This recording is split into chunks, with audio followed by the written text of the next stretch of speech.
कसा झालो? वाङ्मयीन आत्मशोधन आचार्य अत्रे भाग 11 प्रकरण 5. मी शिक्षक कसा झालो? शिक्षकाच्या व्यवसायाशी आमच्या अत्रे मंडळीचा फार जुना संबंध. माझे सारे चुलते आणि चुलत चुलते मराठी शिक्षक होते. व.फा.ची परीक्षा झाली की एखादे दुसरे वर्ष ट्रेनिंगला जाऊन यावयाचे आणि तालुक्यातल्या तालुक्यात कुठल्या तरी प्राथमिक मराठी शाळेत शिक्षक व्हावयाचे हा आमच्या मंडळीचा शिरस्ता अगदी ठरून गेला होता. माझे वडीलच त्याला अपवाद निघाले. इंग्रजी शिकायला ते पुण्याच्या न्यू इंग्लिश स्कूलमध्ये गेले. टिळक अन आगरकर त्यांना शिक्षक होते, पण मॅट्रिक ते काही होऊ शकले नाही. परीक्षेच्या दिवशी उज्जैनीहून त्यांचे एक गांजेकस मामा आले. त्यांच्याशी गप्पा मारण्याच्या तारेत परीक्षेची त्यांना आठवणच राहिली नाही. मागाहून ते मामांवर खूप उखडले. मामा म्हणाले, जाऊ दे रे, मॅट्रिकची काय किंमत, तू माझ्याबरोबर ग्वाल्हेरला चल, मी तुला मामलेदार करून टाकतो. मामांच्या बरोबर वडील ग्वाल्हेरला गेले. 6 महिने तिथे राहिले आणि शेवटी हात हलवीत परत आले. आल्यावर गावात इंग्रजी शाळा काढायचे त्यांनी ठरवले. तिचे न्यू इंग्लिश स्कूल नाव ठेवले.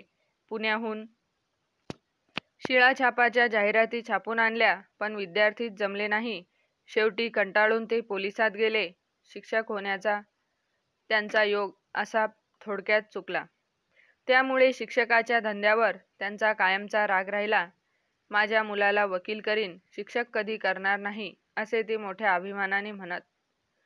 त्यांचे एक आतेभाऊ 12 वर्षे हायकोर्ट प्लीडरच्या परीक्षेला बसत होते. दरवर्षी परीक्षेला बसायचा त्यांचा तो कार्यक्रम अगदी ठरून गेला होता.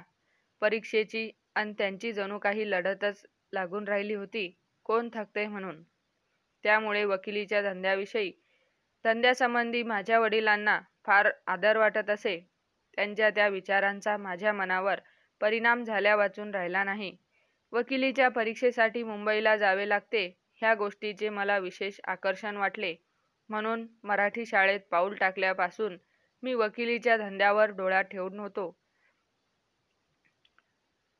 त्याच सुमारास गावात इंग्रजी शाळा निघाली म्हणून बरे झाले, नाहीतर मुक्त्यार वकील होण्याच्या सुद्धा गोष्टी मला त्यावेळी करता आल्या नसत्या अन कदाचित माझ्या चुलत्याप्रमाणे मला फर्स्ट इयर ट्रेंड शिक्षकच व्हावे लागले असते. इंग्रजी 3री इयत्ता झाल्यानंतर पुढील शिक्षणासाठी मी पुण्याला आलो. माझ्या वडिलांना पुणा बँकेत अकाउंटंटची नोकरी मिळाली. नादारी मिळाल्यामुळे मी भावे स्कूलमध्ये दाखल झालो. तेथे संबंध जो आला तो कवी आणि नाटककार शिक्षकांशी. त्यामुळे वकील होण्याचा विचार अजिबात डोक्यातून उडाला. मनाशी खुणगाट बांधली की आपण आयुष्यात लेखक व्हायचे. 1-2 शिक्षक वकिलीची परीक्षा पास होऊनही वकिली करीत नव्हते. वकिली चालत नसल्याने ते शिक्षक झाले होते हे त्यावेळी माझ्या लक्षात आले नाही. त्यांनी वकिलीच्या धंद्यासंबंधी माझे मन कलुषित केले. माझे सारे लक्ष कवितांकडे आणि नाटकांकडे होते. गडकरी हे माझे आदर्श होते. त्यामुळे अभ्यासाकडे मी विशेष लक्ष दिले नाही.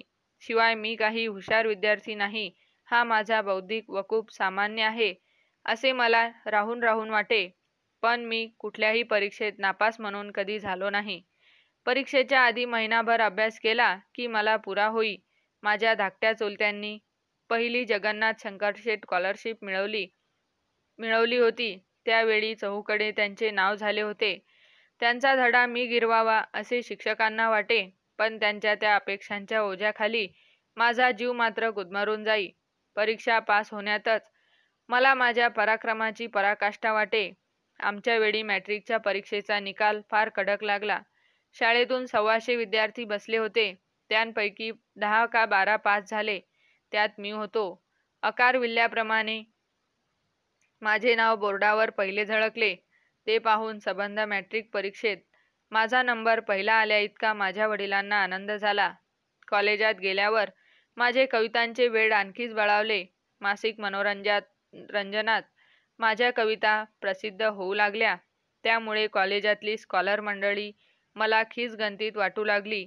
कॉलेजच्या त्रैमासिकातही माझ्या कविता पहिल्या पानावर झळकू लागल्या. 1-2 प्रोफेसरांनी माझ्या काव्याची खूपच वाखाणणी केली. त्यामुळे स्वर्गाला डोके घासत असल्याचा मला भास झाला. मग अभ्यासाकडे कोठून लक्ष लागणार. माझा वेळ कॉलेजच्या लायब्ररीत जाई.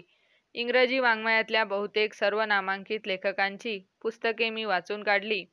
मोलियरच्या नाटकांनी तर मला वेड लावले. लेखक होण्याचा माझा इकडे असा जंगी प्रयत्न चालू असता मला वकील करण्याचे बेत तिकडे माझे वडील जोराने रचू लागले. बँकेच्या कामासाठी त्यांना वारंवार मुंबईला जावे लागे. तेथे एका सॉलिसिटरशी त्यांची ओळख झाली. त्यांनी LLBच्या अभ्यासासाठी मला आपल्या घरी ठेवून घ्यायचे कबूल केले. पण दुर्दैवाचा योग असा की मी ज्युनियर BAच्या वर्गात असताना एकाएकी माझे वडील मुंबईत मरण पावले. सकाळी ते पुण्याहून निघाले. कल्याणपासून त्यांचे पोट दुखू लागले. मुंबईत कसेबसे ते पोचले असतील. झाले 4 वाजता त्यांचे प्राणोत्क्रमण झाले. रात्री मला तार आली. मी सकाळी पोचायच्या आधीच बँकेच्या 4 मारवाड्यांनी त्यांचे और्ध्वदेहिक उरकून टाकले होते. वडिलांचे कपडे आणि सामान रडत रडत मी गुंडाळले आणि दुपारच्या गाडीने परत पुण्याला आलो. स्वप्नात घडल्यासारखे सारे झाले. वडिलांच्या आकस्मिक मृत्यूमुळे आम्ही हादरून गेलो. त्यांच्या धडाडीला आणि महत्त्वाकांक्षेला माप नव्हते. डोंगरासारखे ते आमच्या मागे असत. त्यांच्याबरोबर पैशाचे सगळेच पाठबळ गेले. कॉलेज सोडावे की काय हे मला कळेना, पण चुलत्यांनी हिंमत दिली. एक शिकवणही मला मिळाली. कसे तरी वर्ष निभावले आणि मी BA झालो. परीक्षेत अगदी किमान मार्क मला मिळाले. एक जरी त्यात कमी पडला असता तरी मी नापास होत होतो. BA झाल्यानंतर पुढे काय करायचे हे वडिलांच्या आकस्मिक मृत्यूमुळे ठरल्यासारखेच झाले होते. त्यांच्या इच्छेला मी बांधला गेलो होतो. LLB होण्यावाचून मला सुटकाच नव्हती. एके दिवशी सकाळी मी उठलो आणि मुंबईची गाडी पकडली. 19 सालच्या 13 जूनला 12-12:30च्या सुमाराला पुण्याच्या गाडीतून एक काळसरनी उंचेलानी हडकुळा तरुण बोरीबंदरच्या स्टेशनवर उतरला. त्याचे गाल बसलेले होते, पण चेहरा तरतरीत होता आणि डोळे पाणीदार होते. 2-3 महिन्यात तो न्हाव्याच्या दुकानात गेलेला दिसत नव्हता. काळ्या उंच फरच्या टोपीतून त्याच्या केसाची झुलपे ऐटीने बाहेर डोकावत होती. त्याने अंगात काळे पट्टे असलेल्या हिरव्या सॅनिटनचा कोट घातला होता. लालसर रंगाच्या जाड धोतराच्या त्याने चापून चोपून काचा मारला होता. पायात पुणेरी वाहना होत्या. त्यापैकी एकीचा अंगठा तुटला होता. त्याच्या हातात धोत्रात बांधलेले एक लहानसे गाठोडे होते. बोरीबंदरचे भव्य स्टेशन आणि माणसांची गर्दी बघून त्याच्या अंगाला घाम सुटला. सदऱ्याच्या पुढच्या अंगाने त्याने तोंड पुसले आणि ह्याला विचार त्याला विचार असे करीत तो बाहेर पडला. रस्त्यावर बराच वेळ तो घोटाळला. कुणापाशी तरी त्याने चौकशी केली आणि काही वेळाने गिरगावकडे जाणाऱ्या ट्रॅममध्ये तो चढला. वाचक हो, हा तरुण कोण होता हे तुम्हाला सांगावयाला पाहिजे काय? प्रार्थना समाजाच्या नाक्यापाशी उतरून मी चौपाटीच्या रस्त्याने जाऊ लागलो.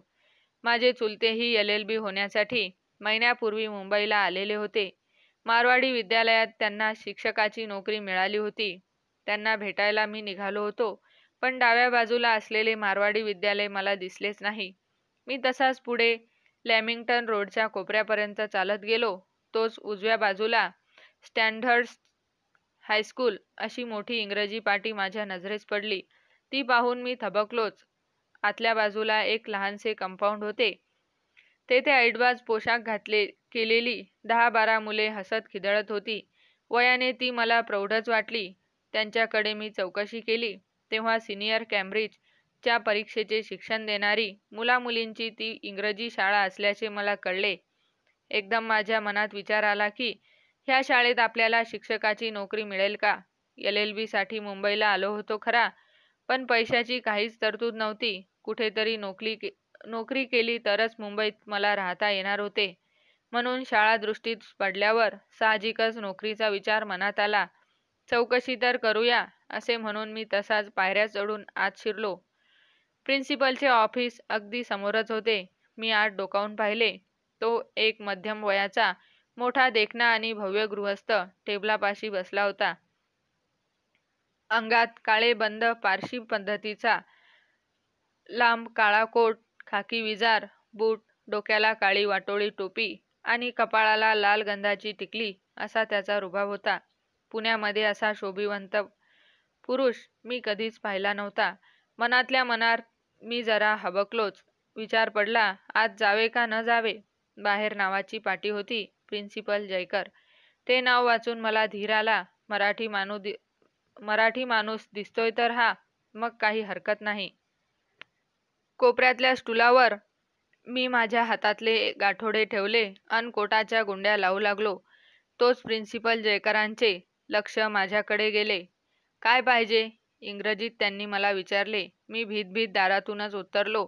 नोकरी मागण्यासाठी मी आलोय. कसली नोकरी? मला पायापासून डोक्यापर्यंत न्याहाळीत त्यांनी विचारले. मी किंचित ओशाळा होऊन म्हणालो, अर्थात शिक्षकाची. या आत या. शेजारच्या खुर्चीकडे हात करून सौम्य स्वरात ते म्हणाले. मी अदबीने खुर्चीवर जाऊन बसलो. काय शिकलात? त्यांनी विचारले. यंदाच मी BA झालो आहे, मी सांगितले. शिकवण्याचा काही अनुभव? त्यांनी प्रश्न केला. खाजगी शिकवण्यांचा थोडासा अनुभव आहे. माझ्या वाहनेच्या तुटक्या अंगठ्याकडे पाहत मी उत्तरलो. जयकर थोडेसे हसले अन गप्प बसले. तेव्हा थोड्याशा धिटाईने मी म्हणालो, कोणत्याही वर्गाला कोणताही विषय मी शिकवू शकेन. असं? मग 6व्या इयत्तेत आता इंग्रजीचा तास आहे, तोच घेऊन दाखवा. असे म्हणून जयकर एकदम उठलेच.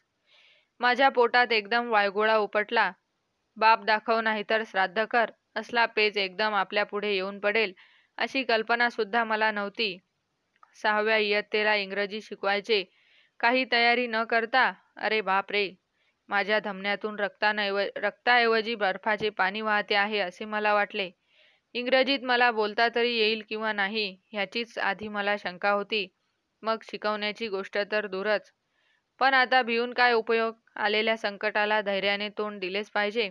असा विचार करीत करीत फाशी द्यावयाला चालवलेल्या माणसाप्रमाणे मी जयकरांच्या मागून मुकाट्याने 6वीच्या वर्गात गेलो. वर्गातले विद्यार्थी बघून तर माझ्या काळजाचा ठावच सुटला. पुढच्या बाजूला रंगसुंदर वेशभूषा करून बसलेल्या 5-7 विद्यार्थिनी आणि मागल्या बाजूला विविध रंगाचे ऐडबाज कपडे घातलेले 12-15 विद्यार्थी पाहून तर माझे डोळेच दिपले. माझ्या पुणेरी कपड्यांची तेव्हा मला प्रथम जाणीव झाली. खुर्चीवर बसून मी समोर एकदा बघितले, तोच वर्गात हास्याची एक मंद लकीर उसळली. त्याने माझ्या छातीत एकदम थर्र झाले. विद्यार्थी चमत्कारिक दृष्टीने माझ्याकडे पाहत होते. हे कोण नवीन जनावर प्रिन्सिपलनी आज पकडून आणले आहे? हीच जिज्ञासा त्यांच्या दृष्टीत होती. वर्गाच्या दारात आराम खुर्ची टाकून जयकर शांतपणे बसले होते. त्यांच्याकडे बघण्याचे मला धैर्यच झाले नाही. टेबलावरचे पुस्तक मी उचलले. कुठेतरी उघडले. उजव्या बाजूच्या पानावर वर्ड्सवर्थची डॅफोडिल्स ही कविता मला दिसली. आड रानात एखादे ओळखीचे माणूस भेटावे तसे मला वाटले. BAच्या अभ्यासात आम्हाला ती कविता होती. मी खणखणीत आवाजात एकदम इंग्रजीमध्ये बोलायला सुरुवात केली. मुलांनो, इंग्रजी भाषेतील एक मनोहर कविता मी आज तुम्हाला शिकवणार आहे. माझे पहिले वाक्य ऐकल्याबरोबर विद्यार्थी हादरले. त्यांच्या तोंडावरचे ते खोडसार हसू ओघळले आणि डोळे वासून ते माझ्याकडे बघू लागले. माझ्या ते ताबडतोब लक्षात आले. मग मी काय थांबतोय? अशी भरधाव गाडी सोडली म्हणताय? मी माझ्या तोंडाची अदलेमधले स्टेशन घ्यायच्या भानगडीतच मी पडलो नाही. म्हटले वाटेत थांबलो तर गडबड व्हायची. थेट मुक्कामावरच पोहोचावे. तब्बल 40 मिनिटे एकसारखे इंग्रजीतून मी काहीतरी बडबडत होतो. इतक्यात घंटा झाली. तेव्हा मी शुद्धीवर आलो. दारात बसलेले जयकर केव्हाच निघून गेले होते.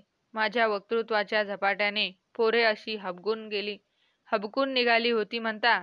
वादळात सापडल्यासारखे त्यांचे चेहरे दिनवाने झाले होते. मी एकदम रुबाबात उठून म्हणालो, मुलांनो, उद्या मी तुम्हाला शेलेची ह्याही पेक्षा अधिक सुंदर कविता शिकवीन. उद्या? पोरे एकदम उद्गारली. उद्या तुम्ही येणार? मी किंचित हसून त्यांच्याकडे पाहिले आणि जाता जाता म्हणालो, कदाचित. ऑफिसमध्ये पाय टाकताच जयकरांनी आपल्या गुबगुबीत पंजात माझा हात पकडला आणि हसून ते म्हणाले, उत्तम, चांगले शिकवता तुम्ही. उद्यापासून या कामाला. पगार काय द्याल? मला बोलवेनाच. मी जागा आहे का स्वप्नात आहे हेच मला कळेना. जयकर म्हणाले, मी तुम्हाला 50 रुपये देईन. मी हसून मान हलवली आणि ताडकन उठून बाहेर पडलो. माझ्या गाठोड्याची मला अशी लाज वाटायला लागली. लांब लांब टांगा टाकीत मी रस्त्यावर आलो. रस्ता ओलांडून समोरच्या एका इराण्याच्या हॉटेलात शिरलो. माझ्या तोंडाला कोरड पडली होती. मी लेमन मागविले. माझ्या जन्मात मला इतका आनंद कधी झाला नव्हता. मी इंग्रजी बोलू शकतो हा फार मोठा शोध मला लागला. मुंबईत येऊन मला 2 तासही पुरते झाले नव्हते. तोच शिक्षकाची नोकरी मी मिळवू शकलो. ह्या पराक्रमाची, त्या शोधापुढे मला काहीच मातब्बरी वाटली नाही. मी लेमनचे पैसे देऊ लागलो. तोच मागाहून एक तरुण लगबगीने आला अन हसून म्हणाला, "मी देतो सर." मी आणि सर, माझ्या अंगावर रोमांच उभे राहिले. संध्याकाळी LLBच्या वर्गात नाव नोंदवायला मी लॉ स्कूलमध्ये गेलो तेव्हा तेथे पुष्कळच ओळखीची मंडळी भेटली. कोणाला कोठे नोकरी मिळाली ह्याची जो तो चिंतातूर चेहऱ्याने चौकशी करू लागला. पण मी अगदी बेफिकीर होतो. "का हो, तुमचे कोठे जमले का?" एकाने मला हळूच विचारले. मी ऐटीने उत्तरलो, "आजच सकाळी स्टँडर्ड्स हायस्कूलमध्ये महिना 100 रुपयावर माझी अपॉइंटमेंट झाली आहे." ते ऐकून तो माणूस हसू लागला. मी उग्र चेहरा करून म्हणालो, "का हो का? अहो, तिथे 2-2, 4-4 महिने पगार मिळत नाही." तो म्हणाला, "मी कालच तिथली नोकरी सोडली. माझ्याच जागेवर बहुतेक तुमची नेमणूक झाली असेल. पण तुम्हाला 100 रुपये?" त्याचे पुढचे वाक्य ऐकायला मी थांबतोय कशाला? मी तिथून सटकलोच. माझ्या छातीत धसका बसला. दुपारपासून मला किती निर्धास्त वाटत होते. अन हे काय लफडे एकदम उपटले. जयकरांचा रुबाबदार चेहरा मी डोळ्यासमोर आणला. इतका चांगला माणूस 2-2, 4-4 महिन्यांचा पगार तो देत कसा नसेल? छे, काहीतरीच. मी तो विचारच डोक्यातून काढून टाकला अन जणू काही मी ऐकलेच नाही. LLBचे 2 वर्ग संध्याकाळी भरत आणि एक सकाळी भरे. मला सकाळच्या वर्गात प्रवेश मिळाला. राहण्याची सोय चुलत्यांनी आधीच मालाड येथे केली होती. रोज सकाळी 6 वाजता उठून लोकल पकडायची. दूधवाला भैयाच्या बरोबर चर्चगेटला यायचे. तेथून पायी लॉ स्कूलमध्ये जायचे. तास संपल्यानंतर ट्रॅमने गिरगाव गाठायचे. बाळा भागवताच्या खानावळीतली पहिली पंगत पकडायची. जेवून सरळ शाळेत जायचे. शाळा संपताच ग्रँड रोडवर लोकल पकडून मालाडला परतायचे. असा माझा मुंबईतला कार्यक्रम सुरू झाला. ह्या गडबडीत अभ्यासाला कुठे वेळ मिळणार? शिवाय कायद्याची महाग पुस्तके विकत घ्यायला जवळ पैसेही नव्हते.